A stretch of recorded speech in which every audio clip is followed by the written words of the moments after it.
Hola a todos, soy Mónica Hacha, dietista, nutricionista y tecnóloga de los alimentos.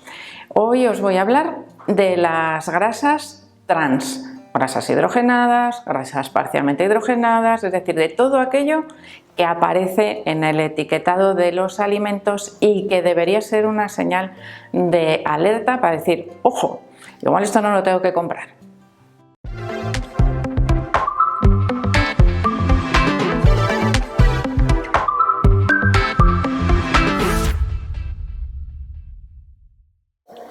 Lo primero de todo, lo que tenemos que saber es qué es realmente una grasa trans, porque os voy a decir algo que os va a sorprender. Hay alimentos naturales que también contienen grasas trans, pero su efecto, evidentemente, no es el mismo que el de las grasas trans que están añadidas en alimentos procesados. De ahí el desaconsejar continuamente por parte de los profesionales relacionados con la salud el consumo de alimentos ultraprocesados. Esa es una de las principales razones. En la mayoría de los casos contienen este tipo de grasas. Bueno, las grasas transindustriales, es decir, que se utilizan en la industria alimentaria, fueron la bomba cuando se descubrieron, porque permitían abaratar muchísimo los costes de elaboración de los alimentos. Además, permitían que la vida útil de esos alimentos también fuese más larga. Y ahora lo vais a entender enseguida. Las grasas vegetales, que se consideran más saludables, que no siempre es así, pero son consideradas más saludables que las grasas de origen animal, en la industria alimentaria son difíciles de manejar, porque generalmente están en un estado líquido. Para manejar un líquido necesito un recipiente que lo contenga y que yo pueda trasladar y verter, o tuberías que como pues se te trasladan grasas, además son difíciles de limpiar. Todos sabemos lo que cuesta fregar un cacharro que se nos ha manchado de grasa. Es algo bastante difícil. Se hace una película y no resulta fácil su mantenimiento. Por lo tanto, todo eso encarecía muchísimo la manufactura de esos productos o esos alimentos industriales. Además, las grasas vegetales, tal cual, se enrancian más fácilmente que las grasas trans. Es decir, el hidrogenar, que es lo que realmente ocurre, a esas grasas vegetales conseguía dos efectos principalmente. Uno, transformarlas de líquido a sólido. La margarina, por ejemplo, es una grasa hidrogenada que proviene de aceites vegetales en estado líquido, que puede ser aceite de girasol, aceite de maíz, o incluso actualmente se les está añadiendo, para lavar un poco su imagen, aceites ricos en ácido oleico, para que nos suene. Esto es técnica de marketing y de venta. Si yo veo la palabra oleico en una margarina vegetal, voy a pensar que es saludable, porque continuamente estoy oyendo hablar de los beneficios del aceite de oliva rico o alto en ácido oleico.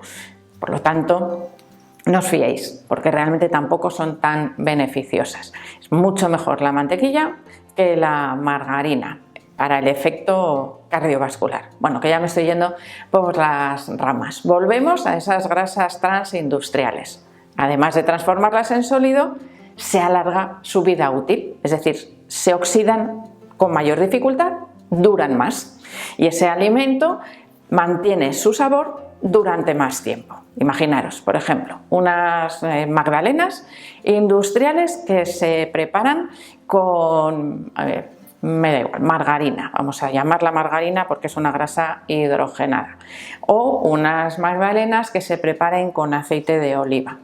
Mucho más saludables las de aceite de oliva, pero se estropean antes, y eso a la industria alimentaria no le conviene, porque si yo como unas magdalenas que me saben un poco a rancio, no las vuelvo a comprar.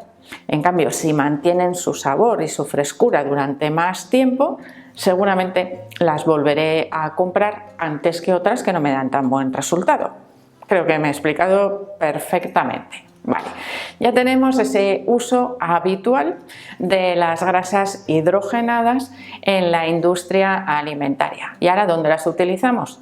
En todo, en prácticamente todo lo que necesite grasa para su elaboración, que ya os digo que podemos encontrarla tanto en alimentos dulces como salados, alimentos procesados como por ejemplo las pizzas, las barritas de pescado, que pueden estar incluso fritas en este tipo de grasas, porque es más fácil, si yo voy a la freidora, echo allí unas barras, se calientan y es más fácil manejarlas que si tengo que estar echando botellas de aceite. Hay de todo, que también hay industrias en las que utilizan el aceite en versión líquida, que podría ser más beneficioso, aunque no siempre. Esto lo dejaremos para otros vídeos, esa famosa mezcla de aceites vegetales para las frituras industriales, que creo que también puede resultar interesante.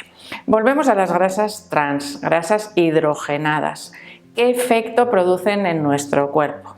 Un aumento enorme de los niveles de colesterol, aumentando principalmente el colesterol malo, el LDL, y no solo eso, sino lo que es peor, que es que hacen descender el HDL, que es el colesterol bueno, porque dices, vale, me sube un poquito el LDL, no pasa nada, pero si desciende el HDL, que es el bueno, el que retira ese exceso de colesterol, es como si le estoy quitando los barrenderos a la calle y se me empieza a acumular la basura. Pues algo parecido. Si yo pongo más barrenderos, habrá menos basura por la calle acumulada. Pues ese sería más o menos el efecto que produce en nuestro cuerpo. Y lo que os he dicho antes, las grasas trans también aparecen en la naturaleza. Por ejemplo, la leche tiene un pequeñito porcentaje de grasas trans en su composición, en su fracción grasa. La carne también lo contiene y, sin embargo, en estos casos se ha estudiado su efecto a nivel cardiovascular y es neutro. Es decir, no afectan al sistema cardiovascular de manera negativa ni positiva en estos casos, es decir, no ejercerían ningún efecto. Entonces, ¿cuál es la diferencia? La matriz alimentaria probablemente, es decir, algo que está presente de manera natural en los alimentos, no ejerce ese efecto negativo que ejerce algo que está transformado industrialmente. Esa hidrogenación, parcialmente hidrogenado, grasas saturadas, industriales, puede tener muchos nombres en el etiquetado, pero siempre que veamos aceites vegetales, grasas hidrogenadas, grasas parcialmente hidrogenadas, este tipo de palabras nos deben hacer sospechar de que la calidad de esas grasas no va a ser muy buena y además que el efecto que van a producir en nuestro cuerpo tampoco va a ser muy bueno. Si además pensamos, y aquí ya quiero que hagáis una reflexión de otras cosas, que a veces os doy pinceladas así sueltas y luego hay que unir la información. Si junto a esas grasas trans industriales que afectan a la salud cardiovascular, especialmente en aquellas personas que pueden tener una mayor predisposición, como por ejemplo personas con diabetes tipo 2, que además esos alimentos son ricos en hidratos de carbono de absorción rápida, bueno, mala combinación, o en una persona que tiene hipertensión, que ya tiene un problema cardiovascular importante, y además son alimentos ricos en sal oculta, de esa que os hablo muchísimas veces, mala combinación, otra vez, es decir, esas grasas trans no vienen solas, vienen con otros ingredientes que tampoco son saludables y menos cuando están en combinación, es decir, dentro de ese mismo alimento. Y ahora vamos a ver, así un poco por encima, cuál sería la diferencia entre las grasas saturadas, que también tienen muy mala prensa, y las grasas trans. Bueno, las grasas trans, por lo que os he explicado, podéis imaginaros que son unas grasas poliinsaturadas, líquidas vegetales transformadas en una grasa saturada, porque le vamos añadiendo pues, enlaces de hidrógeno, por eso ya me estoy metiendo en tecnicismos. Bueno, el efecto es que transformamos una grasa probablemente saludable en una totalmente insaludable, poco saludable, malísima para la salud. Sin embargo, el efecto de las grasas saturadas naturales, presentes naturalmente en la naturaleza, en los alimentos frescos, no tienen ese mismo efecto. Y esto es algo que se va viendo cada vez con más investigaciones. Esas grasas saturadas que se metían todas en el mismo paquete hace unos años, actualmente ya tienen dos paquetes diferentes. Las trans está demostradísimo que tienen efecto negativo para nuestra salud. Las grasas saturadas, bueno, pues ya depende de la cantidad, depende del tipo de alimento, depende del total de nuestra dieta, no son tan malas como nos las pintaban y de hecho son necesarias en una cantidad adecuada para tener un buen estado de salud. Y aquí entraría en estas grasas saturadas el famoso colesterol de los huevos, que actualmente se sabe que no afecta al perfil lipídico, es decir, a la cantidad de colesterol que circula por sangre.